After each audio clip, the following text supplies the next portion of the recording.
happy Friday. If you are off today because it is the Friday after Thanksgiving, in America anyway, I hope you are having a very restful day and ideally maybe getting a lot of reading done. If you are like me and are working today, I hope things go smoothly for you and that the weekend is right around the corner. But regardless of what the day is bringing you, especially because it may not even be Friday for you, let's talk about a book. And today that book is, as I'm sure you've seen, Ocean's Echo by Everina Maxwell. This is a companion to, or takes place in the same galactic universe as Winter's Orbit. This was a hit last year. I loved it, though I don't think I talked about it on this channel. So I was very, very eager to pick up Ocean's Echo, and it was a compelling read with a lot to dive into. Now, while this was a compelling read, this wasn't without potholes for me, in that, for one, it took me almost 2 weeks to read. However, I'm going to give a heavy caveat on this in that I usually go into a reading slump in November. I thought maybe this year I had gotten around that. One, because I had a reading slump earlier in the year, and also I had read a decent amount at the beginning of the month because I took a bunch of PTO this month. So I thought that I had kind of gotten ahead of any potential reading slump by reading a lot at the beginning of the month. I don't know that that was the case. I think it caught up with me to a certain extent because I did move a little slower through this one. And I think it was a combination of both my own state of mind and the book itself. Again, I enjoyed it, but there were parts that were a little slower. So this book primarily focuses on two protagonists, Tennille and Surratt, and they are in the military of this world we are in. However, Tennille doesn't start out there, and apologies if you have listened to an audiobook of this and I am pronouncing these names incorrectly. But he starts the book kind of on the run and escaping, and the book does start out in a very active way and as an active introduction to this character. We see him kind of slipping into this kind of high-rolling party, getting the sense that he is on the run from something, that he's this kind of rakish character, that he is enmeshing himself with the seedier side of this world, the kind of criminal element, and what is he on the run from that would put him in line with this kind of thing, especially as we get the idea that he is maybe on this world's equivalent of altering substances. I mean, something is definitely being altered, but this is complicated by the kind of state of the world we are introduced to here as well, in that we learn that Tennille is a reader, and he is kind of interacting with or throwing himself in the path of architects. And readers, presumably, or are kind of introduced within this party setting, can read feelings and minds, and we get the sense that even though Tennille is very strong, we see him kind of like skimming the surface of people's surface feelings and how that allows him to kind of manipulate situations and the kind of laissez-faire attitude he has going into things, even if we can see the more chaotic energy and underbelly of his thoughts and kind of self-perception. And architects can influence minds and compel. And so there is a sense that Tennille is on the run partly because he is a reader. And this is kind of the crux of the matter, because Tennille gets caught. His aunt is the leader of this world, and she puts him on a ship with the intention to sink with an architect. And this architect just so happens to be Surratt, who we are introduced to after a kind of failure of a first mission. There are goats involved, and he finds himself on the way to chaotic space to kind of make amends. And he is very focused on moving up the ranks of the cavalry, which they are in. And he's really focused on this because his gen parent, who he never met, died during kind of on the cusp of a civil war of sorts, with dishonor, with this kind of sense that she had been leading a rebellion or that there was something else there. So there's this kind of stain on his family legacy, and he is looking to maintain that pension for his alt parent at home. So he has the kind of weight of this legacy and his family on his back, but he is also very motivated by what is right. So when he shows up and he realizes that Tennille did not agree to this sink because it puts him in control of Tennille and Tennille's mind, it links their minds in some way, he does not want to go through with it. And they agree or come to these terms where they will fake this sync. And this pushes us into what would feel like fake dating territory, but this is a much more subtle, slower novel than that. And it's much more influenced by these kind of outside politics. And I think that both are built to kind of reflect the other. There is a subtlety and a nuance, and we have to kind of live with these characters and literally in their heads for a while to be able to see these shifts that are occurring. And we need some kind of outside instigator to help with that because we have two characters that have very different ways of operating. But the kind of slow burn of it in terms of the interpersonal relationships and the romance side also kind of slows down the outside instigators in some ways. We are in these really convoluted kind of galactic politics within this one specific sector, but it can be hard to feel the stakes of that, especially as we move from kind of area to area. So we start on this ship and are primarily dealing with the politics of this cavalry division, and then the world opens up a little bit and widens a little bit. Now, to my reading, and again, I have mentioned before that my memory is not what it once was. While this, like I said, takes place in the same kind of overarching universe as Winter's Orbit, I didn't get a whole lot of sense of more overlap other than the kind of overarching governing body of the world. And I believe that the idea of remnants that comes into play here was at play in Winter's Orbit. But to my reading, I didn't catch any other cameos. If you did, please let me know, because I did really enjoy Winter's Orbit. This is not commentary on my enjoyment of that book to not be able to pick up on anything else if it was there.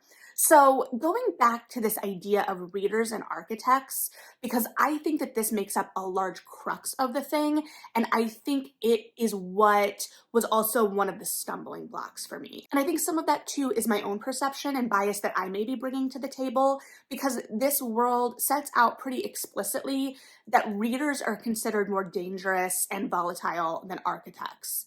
And to me, and to my perception, it felt odd that the idea that someone could control your mind or compel you in some way was the lesser of the two evils, the more socially acceptable within this world. And part of that may be the world itself. So we have a very military-based society here. We have the different divisions, and so it may be a sense of that control, and the idea of having that control may be kind of the safer bet. But it just felt like, for me as a reader, the intricacies and the nuances of the two and the real power that they held wasn't delved into as much as I kind of ideally wanted. And there were efforts to do it. We got a very active introduction to this world through Tennel, and I think we got a lot from Surratt as well. Though his introduction as a character wasn't quite as active, it was still noteworthy. And I think we did get to spend enough time with each of those characters to really understand how they operated. Surratt was very much more buttoned up. He was focused a little bit more in black and white thinking, even as he is willing to follow commands and really focused on this idea of order and the kind of hierarchy of things. When there is something put in his path that is kind of a moral conundrum or a moral stumbling block, he will follow his morals. He also has a photographic memory of sorts, and everything in his mind is very ordered. And Tennel is much more chaotic. He is a lot more frenzied. There is a lot more self-deprecating language and inner dialogue with him.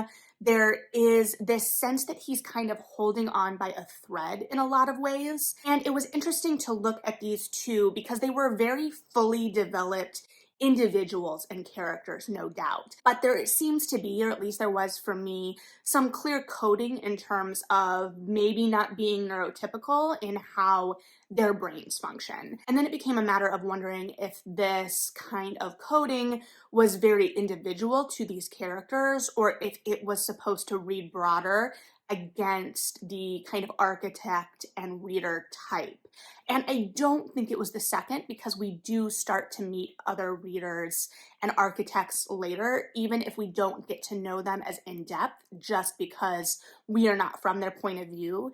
And even some of the really compelling secondary characters in this, I would have loved to get more page time with. I think the second half definitely spends more time with them and builds them out, but I think there was opportunity to get to spend even more time with them. And I will say, I think the second half of this really picks up and finds its stride. We do have to spend a significant amount of time, it feels like, in that first half, kind of establishing so that we can shift. However, I don't know that we establish as easily or as fully as it feels like it sets out or intends to. And I do feel like that world building and that kind of outside plot and driver is meant to juxtapose against the very internal nature of the journey with Tennel and Surratt, because again, we are kind of wading into the world of the mind here. And so I think that the first half did get a little bit bogged down in this world building that didn't feel like it built as extensively as I would have liked. And I'm not against dense world building, intricate worlds by any means, but it felt like the world building in the first half kept me at a distance a little bit. And even at times, while I think it was meant to juxtapose against the very internal nature of Tennel and Surratt's relationship, I think it at times put me as a reader a little bit more at arm's length from their kind of internal monologue and journey. However, I did really appreciate their internal journeys as both individuals and as a pair, how subtle it was, how smooth it was. We did, in some ways, really need to spend the time establishing them, like I said, so that we could see those shifts start to happen. And we see these two characters that operate so differently from each other, but in some ways their minds kind of puzzle together from the beginning, even if not to the extent that we will see it progress. And it explores intimacy on a different level. Like I said, this is very much a slow build and a slow burn. It is looking at letting someone in to the rawest, most unguarded pieces of you, the most intimate, on a completely different level, and trusting someone with that. And I think that this is especially kind of illustrated through Tennel's journey in the fact that he, like I said, uses a lot of self-deprecating language. He views himself as a failure. And even as he is very quippy and rakish, it is largely a front for this kind of raw spot that he is guarding. And Surratt doesn't ever view him that way. And in the same way, things in Surratt that others may find a little bit more terse or blunt really speak to Tennel, because it kind of cuts through everything. And so they do not, like I said, operate in the same way at all, but they are able to meet each other in a really beautiful way. And the way that this is articulated and shown and illustrated through the action. And so I think that is why some of this has to be a little slower and it feels like it drags a little bit more, because we need to see that play out in interpersonal dynamics between the two of them, but also in how they interact with the world around them and with each other within that world as things progress. Some of this is also seeing kind of the shift of power. So at the beginning of their circumstances, Surratt is the one in charge or in command in whatever way we view that. And then things progress, coups happen or don't, and Tennel is in control or in a higher power dynamic in a way. And so watching how they navigate that, but also how at its core at this point, they've recognized something in the other and they're able to form a working partnership in which they kind of utilize each other's strengths and weaknesses and how they cover those as a team, how Surratt is able to really look at a list of tasks and really run things efficiently and recognize where there are injustices happening and help to rectify those. And Tennel is able to kind of schmooze and also recognize maybe the weaker points in others and kind of goad those and utilize those to reach further goals as well. But amidst all of this, of course, we also have these larger dangers of shifting politics, as well as this idea of the sink that they are faking and whether anyone will catch on, and also why the sink was ordered in the first place. Was it, as Tennille thought, his aunt just trying to kind of get rid of him, get him off her plate? Or was there something more going on? And why was Surratt picked as the one to sink with him when he was relatively new? Was it because he was so low in the ranks and because of his mother? But also, this is considered a pretty prestigious placement. And so there is a lot more going on. And so there are kind of immediate needs and intrigues that are also playing out in this wider kind of picture. And this wider kind of picture, the political intrigue of it, is much more the kind of center of the story. The relationship between Tennille and Surratt is the heart of the story, and their character journeys. I would say that this is very much a character-driven novel, even though we have all of these bigger picture things, because these bigger picture things are really about driving these characters' kind of transformations. And while that can be said of a lot of books, I would still argue this is so internal that even though we have these external factors and plot drivers as kind of juxtaposition, that at its heart, this is a character-driven piece. And I think that this is also backed up by the fact that we don't get as much of those secondary characters outside of how they are interacting with Tennille and Surratt at any given moment. And the slow burn of it does pay off because these characters are so compelling, but because I didn't have the depth of understanding of the ideas of readers and architects that I wanted, I always felt like there was one little piece missing that really would make it click. And it made some of these really internal action scenes a little bit harder for me to kind of conceptualize and grasp.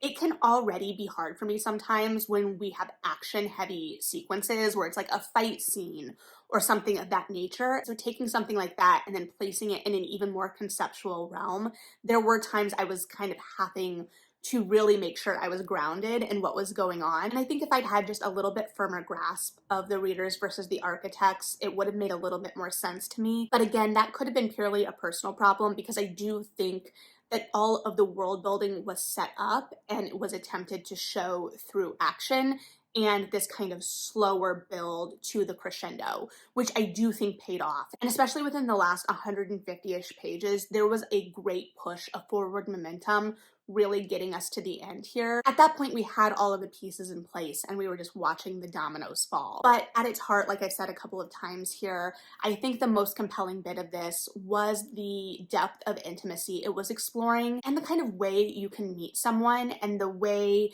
that they can change you in these very subtle ways, and also just the kind of relief and peace of finding your match, and how this was really explored through subtleties and intricacies and character choices and actions rather than words. The feelings and sentiments, whatever they may be, because I do think that there was a kind of wider, vaster exploration going on here, but those feelings showed themselves through that action first and also kind of illustrated the depth of that through that. Words came later and were just kind of the confirmation of the thing, and incredibly satisfying because as a reader, even if we've seen it acted out, or at least me as a reader, even if I've seen it through action, there is still something incredibly satisfying about hearing the words and having that kind of last piece of resolution or closure, especially because here our characters are often afraid to say the words. They are afraid of that rejection on some level. And so even though the words, aren't saying anything new in terms of what we have seen through their action and their choices, they're still very important because they are cementing this thing and they are giving this gift to the other through these words, through this confirmation. And it's all the more satisfying for the kind of personal, emotional journey that we've seen them go through, as well as the outside larger world obstacles we've seen them overcome as well, and how those two play into each other. And so I think in the wake of a hit like Winter's Orbit, I think Ocean's Echo really stands out as a sophomore novel because as a reader, I wasn't thinking back to the thing before, except for, the couple of times where I'm like, wait, was this a callback? Rather, I was fully immersed in the experience I was in, even if at times it felt like that experience was keeping me a little bit at arm's length. Again, I think that that was a combination of where I am in my reading life right now, as well as the type of world we're establishing based on the ideas we're exploring within the novel. So it is a lot slower, it is a lot more subtle, it is a lot more character driven, and I also don't think that that is totally divergent from what we experienced in the first book either. So I will definitely be keeping my eye on Maxwell's work and will be interested to see if we continue to get further releases in this kind of larger world in the future. If you've read this one, I would be very interested to hear your thoughts. If you've read Winter's Orbit as well, I would definitely be interested to hear how you think they may or may not be in conversation with each other, or if you have a preference for one or the other. But I think here we have been introduced again to two or more very well-drawn and compelling characters, and they really earn that space, and I think they really earn their ending. So we'll be interested to hear what you have to say. Thanks for hanging out and listening to my thoughts. Read something good, like and subscribe if you feel like it. And yeah, bye.